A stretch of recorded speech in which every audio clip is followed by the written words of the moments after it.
नमस्कार. लक्षवेधीच्या या भागामध्ये आपल्या सगळ्यांचं स्वागत.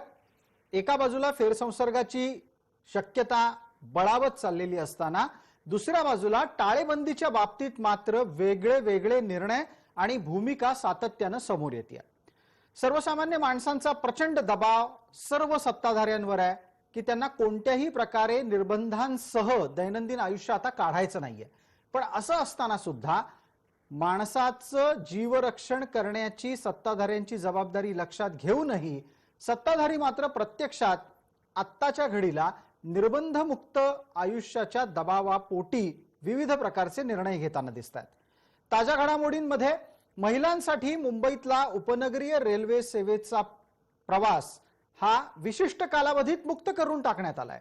ही अत्यंत एक ताजी घडामोड आहे आणि या निमित्तानं संपूर्णपणे टाळेबंदी रद्द करण्याच्या दृष्टीने टाकलेल्या अनेक पावलांमधलं एक अत्यंत महत्त्वपूर्ण पाऊल आहे. कारण मुंबईत उपनगरीय रेल्वे सेवेत महिलांना आता कोणत्याही प्रकारच्या पासेस शिवाय पाऊल टाकता येईल, प्रवास करता येईल. डॉक्टर अविनाश भोंडवे या मुद्द्यावर पूर्वीपासून बोलतायत, त्यामुळे डॉक्टर भोंडवेंना माझा थेट आणि पहिला प्रश्न आहे. डॉक्टर भोंडवेजी, टाळेबंदीच्या निमित्तानं जे नियम लादले गेले, घातले गेले, त्याच्या विरोधात जनमानस उभं राहिलं आणि हाच दबाव आता टाळेबंदी लवकरात लवकर कशी नष्ट करता येईल यासाठी काम करतोय का? सरकार त्याला बळी पडतायत का? टाळेबंदी करणं किंवा लॉकडाऊन करणं ही ह्या साथीच्या नियंत्रणातला एक शास्त्रीय भाग आहे आणि त्याचप्रमाणे ती कधी उठवायची, कशा प्रमाणात उठवायची ही सुद्धा शास्त्रीय पद्धतीनेच त्याचं नियोजन करणं आवश्यक होतं. दुर्दैवाने असं आहे की ह्याच्यामध्ये टाळेबंदी किंवा लॉकडाऊन खूप काळ वाढल्यामुळं त्याला एक प्रकारचं सामाजिक बाजू आली की आर्थिक बाजू आली. लोकांना जे त्यांचे धंदे बंद पडले किंवा त्यांचे इतर त्यांच्यावर परिणाम व्हायला लागले, हालचाली कमी झाल्या. तर ह्याच्यामुळं जे काही त्या काही निर्णय असे घेतले गेले की जे लोकांसाठी घेतले गेले, काही सामाजिक दृष्टीतून घेतले गेले, काही राजकीय दृष्टीतून घेतले गेले, परंतु आता काही धार्मिक दृष्टीतूनही उदाहरणार्थ मंदिरं उघडणं किंवा इतर धार्मिक स्थळांना परवानगी देणं या गोष्टी आहेत. तर यामध्ये एक लक्षात घ्यायला पाहिजे की ह्या गोष्टी करताना सुद्धा त्याच्या मागे थोडीशी शास्त्रीय भूमिका पाहिजे. ती बऱ्याचदा दिसत नाही. आताच्या घडीला जो ताजा अनुभव आहे त्याच्यावरही मला तुमची प्रतिक्रिया अपेक्षित आहे की उपनगरीय रेल्वे सेवेमध्ये विशिष्ट वेळेत महिलांना विना पास म्हणजे विना क्यूआर कोडचा पास घेतल्याशिवाय प्रवास करायची परवानगी. आता हा सगळा विषय नवरात्रीशी जोडायची काही गरज नाही, पण नवरात्री आहे म्हणून महिलांना अशा प्रकारची सवलत दिली जाते असा तर्क करून जर कोणी त्याचं समर्थन करत असेल तर मला वाटतं ते जास्त घातक आहे. एक सामान्य माणूस म्हणाल, एक सामान्य नागरिक म्हणाल तर निश्चितच त्यांना ही फार आनंदाची गोष्ट वाटेल. पण प्रत्येक गोष्टी मागं ही एक आजाराची साथ आहे. हा एक वैद्यकीय आजार आहे. त्याच्या मागं काहीतरी वैद्यकीय कारण आपल्याला देता यायला पाहिजे की हे का हे दिलं जात नाही. आम्ही आता सगळे प्रॅक्टिसिंग डॉक्टर आहोत. Doctor Annadate, doctor Shevade, doctor Chaudhari हे तुम्हाला हेच सांगतील की सुरुवातीपासून या आजच्या या साथीमध्ये जे काही निर्णय किंवा जे काही आपल्याला गाईडलाईन्स दिल्या गेल्या त्या एकतर पुस्तकी होत्या किंवा खूपच अशा प्रॅक्टिकल नव्हत्या, ज्या काही अव्यवहारी होत्या आणि ज्या काही व्यवहारी गोष्टी सुचवल्या गेल्या डॉक्टरांकडून त्या पाळल्या गेल्या नाहीत आणि अनेक अव्यवहारी गोष्टी ज्या आहेत या लोकांसाठी केल्या गेल्या. याच्यामध्ये अनेक अगदी परप्रांतीय मजदूरांना परवानगी देण्यापासून ते सर्व हॉटेल्स चालू करणं, मद्यपानाला परवानगी देणं, या सगळ्या गोष्टी ज्या आहेत या प्रत्येकामागं काही फक्त शास्त्रीय कारणच नव्हतं असं होतं. बऱ्याचदा त्यातल्या भूमिका या राजकीयच दिसत होत्या. त्याच्यामुळं हा जो निर्णय आहे याला कुठलंही शास्त्रीय कारण आहे असं मला वाटत नाही. जर आपण विचार केला तर मला तरी काही ह्याच्या मागे काही कुठलंही शास्त्रीय कारण दिसत नाहीये. हा एक लोकांच्या समाधानासाठी घेतलेला निर्णय आहे. आता याच्यामध्ये नाही, पण एक गोष्ट अशी की याच्यामध्ये लोकांवरची जबाबदारी वाढली की तुमच्यासाठी आता निर्णय घेतलाय तर आता तुम्ही ते या सगळ्या नियम, कारण सरकार प्रत्येक वेळेला सांगतं की तुम्ही या सर्व मास्क बांधणं, सोशल डिस्टन्सिंग ठेवणं या सगळ्या गोष्टी पाळून हे करा. तर त्याच्यामुळे now ball is in our court असं आहे ते. अगदी आता सर्वसामान्य माणसांवरची जबाबदारी त्या निमित्तानं वाढलेली आहे. पुढचा प्रश्न डॉक्टर चौधरींना आहे. डॉक्टर चौधरी, मुंबईमधल्या उपनगरीय सेवेच्या विविध प्रकारच्या उपयोगाच्या निमित्तानं ज्या गोष्टी घडतायत त्या आपल्या समोर आहेत. दुसऱ्या बाजूला नागपुरातली परिस्थिती काय सांगते? तिथे सुद्धा मोठ्या प्रमाणात लोकांच्या येण्या जाण्याबाबत, प्रवासाच्या बाबत विविध प्रकारचे प्रश्न निर्माण होत आहेत का तुलनेनं लहान शहरं असल्यानं हा प्रश्न एवढा गंभीर नाहीये? नाही, नागपुरात ऑलमोस्ट सगळ्या सर्व्हिसेस आता सुरू झाल्या आहे एक्सेप्ट फॉर स्कूल्स आणि कॉलेजेस. हे सोडून बाकी हॉटेल्स सुरू झालं आहे 5 तारखेपासून. बस सर्व्हिसेस सुरू झाली आहे. म्हणजे जवळपासच्या ठिकाणी गोंदिया, भंडारा, तुमसर या सगळ्या ठिकाणी बसेस चालल्या आहेत आणि सगळे दुकानं उघडे आहेत. सकाळी right from street food to hotels everything is open.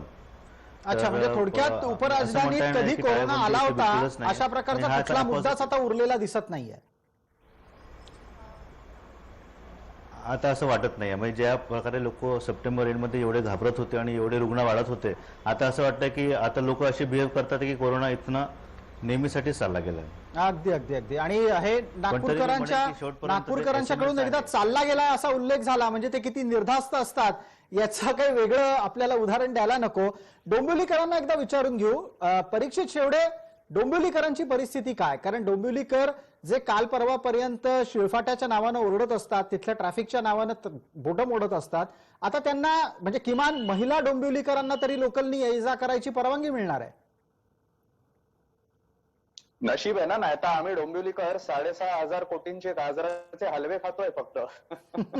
असो, राजकीय विषय हा आपण बाजूला ठेवून, पण मी एक गोष्ट जरूर सांगू इच्छितो की मुळात लॉकडाऊन हा जो विषय मगाशी जसं डॉक्टर भोंडवे म्हणाले त्या पद्धतीने की it is a scientific subject आणि त्याच्यामध्ये मुळात WHO ने सुरुवातीपासून हीच गोष्ट सांगितली होती की आपल्याला हे आपण काही हे करून इम्पोज करून काही एकदम अचानक साथ गायब होणारे असं होणार नाहीये, पण आपल्याला आपली मेडिकल इक्विपमेंट्स ही व्यवस्थित ठेवता यावीत, आपल्याला आपली ती सुविधा वाढवता यावी, मेडिसिनची ओव्हरऑल सिच्युएशन जी आहे ती सर्व्हिसेसची, याकरता ते महत्वाचं होतं.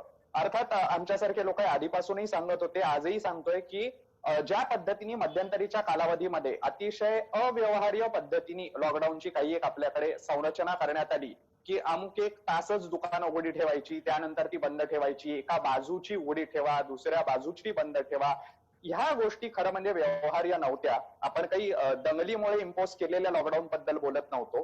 तो मेडिसिनल लॉकडाऊन होता. त्याचे पूर्ण आपल्याला प्रोज अँड कॉन्स नीट लक्षात घेऊन प्रत्येक ठिकाणी मला बऱ्याचदा असं जाणवतं की स्थानिक प्रशासनांनी देखील तिथल्या वैद्यकीय व्यवसायांच्या बरोबर तिथे संवाद साधून पुढे जाणं गरजेचं असतं. हाच एक अत्यंत महत्वाचा मुद्दा. फार बरं झालं वैद्य परीक्षित शेवडे आपण स्वतः उपस्थित केलात. त्या निमित्तानं मग एक पुढे प्रश्न नेतो आणि डॉक्टर अन्नदातेंना विचारतो की वैद्यकीय कारणांमुळे ज्या वेळेला परिस्थिती निर्माण होते तेव्हा कोणताही निर्णय घेताना संबंधित वैद्यांना किंवा वैद्य, मी आयुर्वेदिकच अनुषंगाने विचारत नाहीये, डॉक्टरांचे सल्ले का सरकारला घ्यावेसे वाटत नाहीत? हॅलो, हा आवाज येतोय? अगदी बोला बोला, आपला आवाज येतोय. हा, काय झालं सर याच्यामध्ये की मी हे अगदी जाहीरपणे सांगतो की राज्य सरकारने जो टास्क फोर्स आपल्या डॉक्टरांचा बनवला होता ना, त्या टास्क फोर्सला काहीही अर्थ नाही राहिला. म्हणजे तो अगदी पहिल्या महिन्यापासून ते टास्क फोर्सचे जे 11-12 लोक आहेत ते माझे टीचर्स आहेत, त्यात बरेचसे ते स्वतःहून हे सांगतात की 2-2, 2.5 तास रात्री कोविड असतानाही संजयोग सारख्या लोकांनी मीटिंग्स घेतल्या आणि हे सगळे निर्णय राज्य सरकार पण त्यातले कुठलेही निर्णय नीटचे पाळले गेले नाही. आणि या टास्क फोर्सचा वापर आपल्या चर्चांमध्ये आमच्यासारख्या डॉक्टरांना की आम्ही तर कुठे काय म्हणतोय, आम्ही तर टास्क फोर्सचा ऐकतोय, हे डॉक्टर निर्णय घेत आहेत, तर अशा प्रकारे तो सगळा केला गेला. आणि आमच्या एक PSMचं पार्क नावाचं पुस्तक असतं जे पब्लिक हेल्थची जी गीता बायबल असते, संहिता असते आमची, त्याच्या पहिल्या ओपनिंग सेंटेन्स आहे की unfortunately public health is not health but politics. म्हणजे हे वर्षानुवर्ष चालत आलेलं आहे आणि याची पूर्ण मॅनेजमेंट आणि politics is not reality but perception, हे प्रसादजी तुम्हाला माहितीच आहे. त्याच्यामुळे इतके अनफॉर्च्युनेट, इतके दुर्दैवी गोष्ट आहे ना सर की या पॅन्डेमिक मध्येही मला सांगायचं एकच आहे की याच्यामध्ये डॉक्टरांना म्हणजे जे नायक चित्रपटासारखं मला म्हणावं वाटतं की डॉक्टर भोंडवे, शेवडे किंवा संजय ओक यांना 3 महिन्याचं आरोग्यमंत्री पद खरं तर द्यायला पाहिजे होतं. उलट त्यावेळेला हे बघा, त्यांनी हात जोडलेत एक प्रकारे म्हणायला हरकत नाही. डॉक्टर भोंडवेंना टेन्शन या गोष्टीचं आलं असेल की त्यांना आरोग्यमंत्री केल्यानंतर प्रशासन डॉक्टर भोंडवे किती लवकर फेल होतील याच्यासाठी काम करायला लागेल. मला वाटतं डॉक्टर भोंडवे प्रशासनाचं सहकार्य मिळणार नाही तुम्ही आरोग्यमंत्री झालात तर. प्रशासन आणि मंत्री हे आत्ताचे आपण जर हे पाहिलं तर ह्याच्यामध्ये दोन वेगळ्या गोष्टी आहेत. आता अन्नदाते सर म्हणले ते मी थोडक्यात सांगतो की कुठलंही ज्याला साथ नियंत्रण असतं त्याच्यामधलं रुग्ण बरे करणं, त्यांचे कारण शोधून काढणं, त्यांना परत होऊ नये यासाठी लसीची शोध लावणं, हे सगळं डॉक्टरांचं काम असतं. परंतु ही नियंत्रणाची जी कामं आहेत, म्हणजे हे लॉकडाऊन करणं किंवा इतर गोष्टींचं हे करणं, ह्यासाठीचं जे एपिडेमिओलॉजीमध्ये किंवा याच्यामध्ये ह्या गोष्टीचं वेगळं शास्त्र आहे. अगदी. इंग्लंडमध्ये हे गोष्टी पाळल्या जातात. इंग्लंडमध्ये त्यांच्या ह्यांनी ते व्यवस्थित सांगायचे. त्या ज्या वेळेला मंत्री किंवा तिथले आरोग्य मंत्री जे जाहीर करतात त्यावेळेला त्यांच्याबरोबर तिथले डॉक्टर्स आणि हे त्यांच्या बरोबर असतात. खरंय. पण मला या भारतात निमित्ताने हे एक घडलं. छोटा प्रश्न आपल्यालाच विचारायचा आहे. आणि आपण जेव्हा फेर संसर्गाची चिंता आणि त्या अनुषंगिक चर्चा करतोय तेव्हा मला आता डॉक्टरकीच्या संदर्भातल्या सगळ्यात मोठ्या संघटनेचे प्रमुख या नात्यानं तुम्हाला थेट प्रश्न भविष्यकालीन पद्धतीतला विचारायचा आहे. प्रश्न माझा असा आहे की टाळेबंदी लावताना तुम्हाला काही विचारलं गेलं असं मला वाटत नाही, काढताना तुम्हाला विचारत नाहीये, शिथिल करताना तर अजिबातच विचारलं जात नाहीये. या सगळ्या घटनांच्यामुळे उद्या जर समजा फेरसंसर्गाची काही अनिष्ट परिणामांना आपण सामोरे जायला लागलो आणि वाईट प्रकारची लक्षणं समोर आली, सरकारनं तेव्हा जर डॉक्टरांना जबाबदार धरलं तर तुम्ही काय उत्तर देणार? कारण राजकारणी असं करू शकतात. आज जे म्हणतायत राजकारणी की आम्ही काही करताना डॉक्टरांना विचारतो, उद्या फेरसंसर्गानं ज्या वेळेला लोकांना त्रास व्हायला लागेल तेव्हा ते म्हणू शकतील आम्ही जे काही केलं ते डॉक्टरांना विचारून केलं होतं. प्रश्न असा आहे, तुम्ही म्हणताय ते अगदी बरोबर आहे. असं होऊ शकतं, भारत देशामध्ये काहीही होऊ शकतं राजकारणामध्ये. पण आज भारतातल्या सर्व डॉक्टरांनी, सर्व पॅथीच्या डॉक्टरांनी जे काही काम केलं ते लोकांसमोर आहे. आणि त्याच्यामध्ये आज महाराष्ट्रामध्ये जवळजवळ 61 खासगी डॉक्टरांचे प्राण गेलेले आहेत. आणि हे सर्व अनेक लोकांनी आपले ह्याच्यामध्ये आज भारतभरामध्ये जवळजवळ 573 डॉक्टरांनी प्राण गमावलेले आहेत. जगभरात साधारणतः 7,000 डॉक्टरांनी प्राण गमावले. तर हे असं यामध्ये लोकांच्या समोर आहे ते काम. त्याच्यामुळे असं जरी राजकारणी किंवा असं कोणी जर म्हणू इच्छित असेल तर ते घडणार नाही. पण त्यावेळेला तुम्ही ही ठाम भूमिका घेणार का की टाळेबंदी शिथिल करताना आम्हाला विचारलंच नव्हतं तर टाळेबंदी शिथिल करण्याची या नंतरच्या परिस्थितीची जबाबदारी डॉक्टरांची नसेल, हे मला वाटतं तुम्ही त्यावेळेला सांगाल का असं मला आता विचारायचं. हो, आम्ही आत्ताही सांगतोय आणि नंतरही सांगतोय की आत्ताची ही साथ नियंत्रणात याहीपेक्षा लवकर येऊ शकली असती जर काही शास्त्रीय गोष्टी पाळल्या गेल्या असत्या किंवा मगाशी जसं आपण म्हणाल तसं कागदावरच्या गोष्टी आणि प्रत्यक्षातल्या गोष्टी यामध्ये काही जर सांगड घालता आली असती तर ह्या गोष्टी निश्चित होऊ शकतात. जर काही आता म्हणजे अगदी कॉन्टॅक्ट ट्रेसिंग म्हणा किंवा टेस्टिंग वाढवणं म्हणा, या सगळ्या गोष्टींचा जर शास्त्रीय पद्धतीने जर वापर झाला असता तर याहीपेक्षा साथ लवकर नियंत्रणात आली असती, हे आपण सांगतोच आहे. अगदी, म्हणजे जे जीव आपण गमावले त्यापेक्षा निश्चित कमी मृत्यू झाले असते. जी जवळची माणसं गेली त्याचं दुःख अनेकांना झालं नसतं.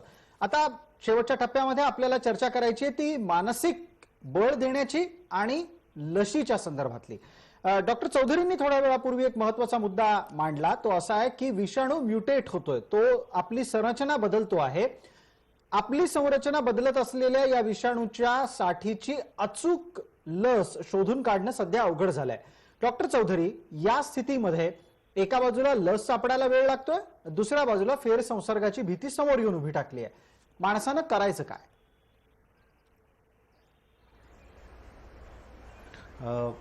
वॅक्सिन बद्दल मी ते पहिलेही सांगितलं की म्युटेशनमुळे वॅक्सिन, एक पर्टिक्युलर वॅक्सिन बनणं खूप डिफिकल्ट आहे. आणि जर बनले तरी अजूनही सगळीकडे ट्रायल्स सुरू आहे.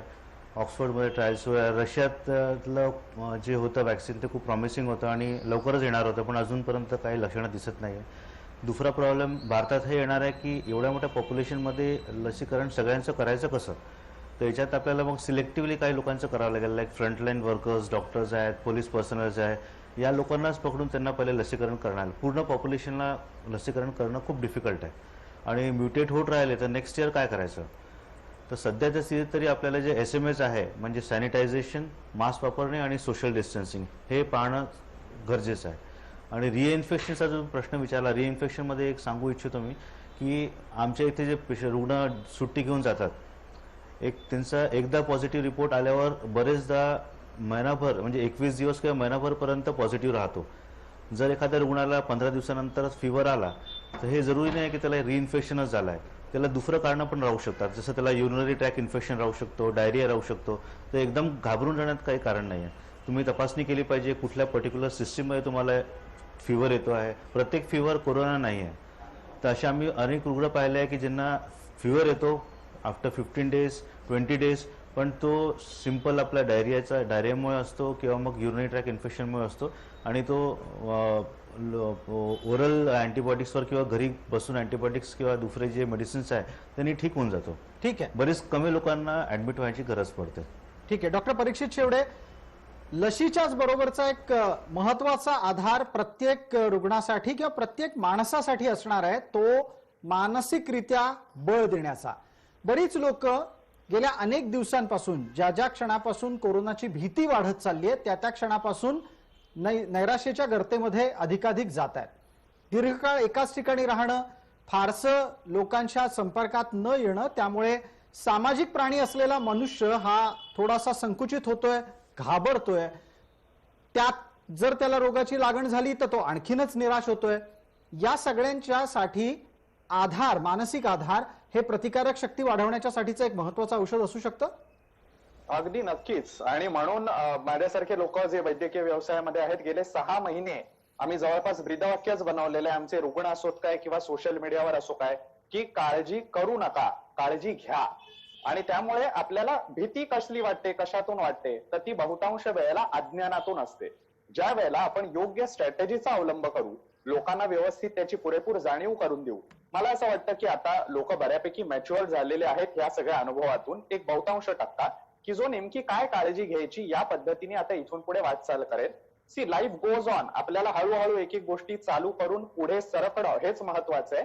आपण जसं तुम्ही म्हणालात की आपण सामाजिक प्राणी आहोत, त्यामुळे एकीकडे स्वतःला कोंडून घेऊन इथून पुढे आपल्याला चालणार नाही, पण बेसिक काळजी घेऊन आपल्याला इथून पुढे वाटचाल करणं आणि अतिशय सकारात्मकतेने वाटचाल करणं. जो सकारात्मक असतो तो अवघडातली अवघड संकट देखील जिंकतो. आणि त्यामुळे आणि आपल्या मातीतली उदाहरण येतो, छत्रपती शिवाजी महाराजांसारखं खूप मोठं उदाहरण आहे आपल्या समोर.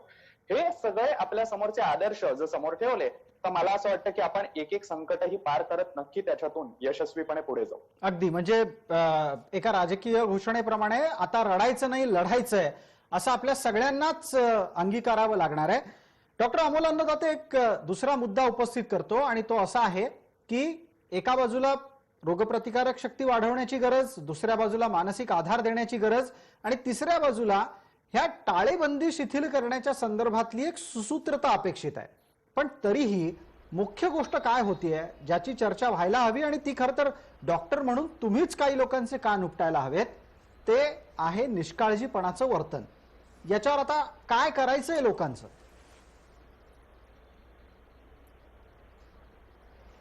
काय प्रसादजी, जसं आता परीक्षितजींनी सांगितलं की आमच्या सायकॅट्रीमध्ये ना एक झोन ऑफ कंट्रोल नावाची एक गोष्ट असते. झोन ऑफ कंट्रोल म्हणजे काय? जेव्हाही आपण कुठल्या स्ट्रेसफुल कंडिशन मध्ये अडकतो, समोर आपल्या वाघ आलाय, आता आपण काय करायचं? तर हा झोन ऑफ कंट्रोल आहे ना, हाच अजूनही लोकांना कळत नाहीये आणि निर्णयांच्या बाबतीत राज्यकर्त्यांना कळत नाहीये.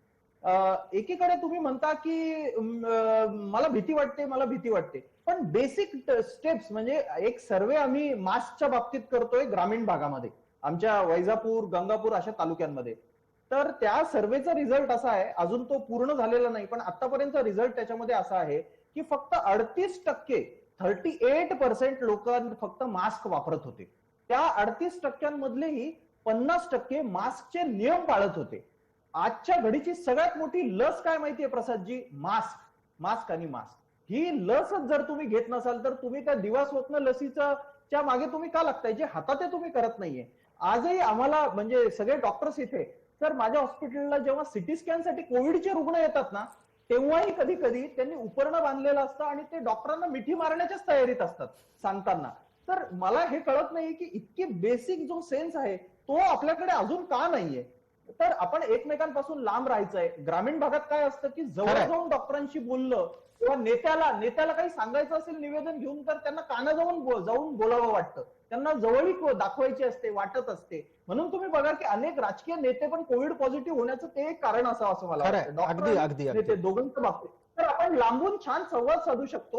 आणि शेवटचं की जरी टाळेबंदी उठवली आहे, ती उठवायलाच पाहिजे हे सगळं खरं असलं आणि तुम्ही जसं म्हटलं की घरात कोंडून घेऊन उपयोग नाहीये, पण तरीही आपण जेव्हा बाहेर जातो ना तेव्हा प्रत्येक वेळेला आपण स्वतःला हा प्रश्न विचारला पाहिजे की बाहेर जाताना माझी प्रायोरिटी काय आहे? यात स्त्रियांना खरेदीसाठी मी एक लिहिलं होतं की 15 मिनिटात खरेदी संपून तुम्ही बाहेर या ना तिथून, कारण 15 मिनिटापेक्षा जास्त गेले की तुमची रिस्क वाढते. खरंय. मॉलमध्ये जा, हरकत नाही, भाजी मंडीत जा, पण 15 मिनिटात बाहेर या. हे जे साधे नियम आहेत ना, हा सेन्स आपल्याला खूप मोठ्या प्रमाणावर वाढवावा लागेल. अगदी एक पटकन शेवटच्या टप्प्यात येतोय आणि डॉक्टर बोंडवेंना त्यानिमित्तानं पुढचा प्रश्न असा की मग या सर्व स्थितीला नजरेसमोर ठेवून भविष्यकालीन प्रश्न पुन्हा एकदा की दुसरी लाट ही किती गंभीर असणार आहे, फेरसंसर्गाचाही विचार करूनच आपल्याला याचं मार्गदर्शन करायचं आहे. तुम्ही म्हणताय ते अगदी बरोबर आहे की आत्ता सध्या साधारणतः सप्टेंबर महिन्याच्या अखेरीस पासून ते आत्ता आज 16 ऑक्टोबर पर्यंत कोरोनाचे नवीन लागण होणारे रुग्ण कमी कमी होत जात आहेत. संपूर्ण भारतभरामध्ये स्थिती अशी आहे की हे रुग्णांची संख्या कमी होत जाते, एक प्रकारचं फ्लॅटनिंग आलंय असं लोकांना वाटतंय. परंतु एक गोष्ट एक नक्की सांगावी लागेल की ऑगस्ट महिन्यातही अशीच परिस्थिती होती साधारणतः मध्यापर्यंत. पण 22 ऑगस्टला आलेला गणेशोत्सव, त्या दरम्यान आलेल्या इतर काही सणासुदींच्यामुळे बाजारांमध्ये जी गर्दी झाली, लोक पुन्हा खूप जवळ गेले. सगळ्या गोष्टी ह्या सांगून सुद्धा आपल्या देशामध्ये नियम मोडणं हेच लोकांना खूप अपेक्षित असतं की बुवा कुठं समोर जर पोलीस असेल तरच आपण सिग्नल पाळायचा. या सगळ्या गोष्टींचं हे केल्यानंतर गर्दी कुठेही टाळली गेली नाही. आणि आता 12 नोव्हेंबर पासून जो दिवाळीचा उत्सव सुरू होईल, या दिवाळीच्या काळामध्ये तर मोठ्या प्रमाणामध्ये जर गर्दी झाली रस्त्यांवर किंवा बाजारामध्ये खरेदीसाठी, लोक आता अन्नदाते सर म्हणले तसे जवळ जाऊन हॅपी दिवाळी म्हणून एकमेकांना मिठ्या मारत गेले. आणि जर मोठ्या प्रमाणात फटाके उडवणं किंवा इतर याच्यामुळे जर सगळे लोक एकत्र आले तर हा कमी झालेला संसर्ग पुन्हा वाढू शकतो. हा पुन्हा वाढणारा संसर्ग ही दुसरी लाट असते आणि ती खूप वेगाने असते. त्याच्यामध्ये संसर्गही जास्ती होतो, मृत्यूदरही वाढतो आणि आतापर्यंत जे कव्हर झालेले नाही ते लोकही येतात आणि कदाचित हे दुसऱ्या लाटेमध्ये ज्यांना आधी संसर्ग होऊन गेलाय अशा प्रकारे आणि ज्यांच्यामध्ये कमी प्रतिपिंड आहेत किंवा कमी अँटीबॉडीज आहेत असे लोक सुद्धा पुन्हा पुन्हा हे येऊ शकतात. त्याच्यामुळे एकच नक्की गोष्ट आहे की कोरोना संपलेला नाही आणि तो संपणार, इतक्या लवकर संपणार नाही. त्याच्यामुळं राजा जपून राहा, रात्र वैऱ्याची आहे असंच सांगायला पाहिजे. अगदी. आणि रात्र वैऱ्याची असताना जपून राहण्याची जबाबदारी सर्वाधिक आधी जनतेवर आहे. सरकार तुमच्यासाठी काय करतं यापेक्षा तुम्ही स्वतःसाठी काय करता हे विसरता कामा नये. डॉक्टर चौधरींनाही त्या निमित्तानं विचारायचंय. डॉक्टर चौधरी, ज्या वेळेला ग्रामीण भागात तुम्ही एखादा नियम लावायला जाता त्यावेळेला ग्रामीण भागातून तितक्या सहज रीतीने ते नियम स्वीकारले जात नाहीत. आधीच आपली ग्रामीण आरोग्य व्यवस्था पुरती कोलमडलेली असताना ग्रामीण भागात नियम न पाळणारे लोक हे त्यांचे स्वतःचे शत्रू आहेत हे ठामपणे सांगायची वेळ आली आहे का? अगदी बरोबर. मला तर असं वाटतं की जी जुनी म्हण आहे की लातो के भूत बातों से नहीं मानते, तर त्याप्रमाणेच जर पहिले लाठी मारायचे पोलीसवाले, आता फाईन करतात आहे मास्क न घालण्याचा. तसे रूल्स स्ट्रिक्ट पाहिजे आणि फाईन्स पण वाढवले पाहिजे. त्याशिवाय आपण कितीही जनजागृती केली तरी मला असं वाटत नाही की लोक फॉलो करतील. ज्यांना फॉलो करायचं आहे, एज्युकेटेड क्लास आहे तो बरोबर फॉलो करतो, पण बाकीचे लोक बिलकुल फॉलो करत नाही, त्यांना इम्पॉर्टन्सच नाही या गोष्टीचा. त्यामुळे अशा लोकांसाठी, म्हणजे अशा लोकांपासून बाकी लोकांना त्रास नको किंवा हा रोगाचा पसर त्यांना व्हायला नको, याच्यासाठी आपल्याला फाईन्सच लावणं आवश्यक आहे. त्याशिवाय हे नाही मिटणार. ठीक आहे. आपण सर्व डॉक्टर मान्यवर या चर्चेमध्ये आलात आणि आपण टप्प्याटप्प्यानं फेरसंसर्गाच्या भीतीपासून ते भविष्यात येत असलेल्या दुसऱ्या लाटेच्या शक्यतेबरोबरच त्याच्या भीतीपर्यंतच्या सर्व मुद्द्यांची चर्चा केली. त्याबद्दल हार्दिक धन्यवाद तुमचे सगळ्यांचे. आपण या चर्चेला वेळमर्यादा असल्यानं इथंच थांबतोय. मात्र एका गोष्टीचा पुनरुल्लेख करायलाच हवा. कोरोनाची लढाई आपल्या प्रत्येकाला स्वबळावर लढायची आहे आणि या स्वबळावरच्या लढाईमध्ये लढताना सांगितलेल्या सगळ्या गोष्टींची काळजी स्वतःपासून आधी घ्यायची आहे. कारण लढाईमध्ये उतरल्याच्या नंतर दुसरा कोणीतरी येऊन आपल्याला मदत करेल आणि आपल्या वाटची लढाई लढेल असं होणार नाही. तेव्हा स्वतःला जपा, काळजी घ्या. भविष्यात येणाऱ्या दुसऱ्या लाटेचे बळी ठरू नका. दक्षवेधीमध्ये तुर्तास इतकंच. ताज्या बातम्यांसाठी आपण पहा फक्त जय महाराष्ट्र.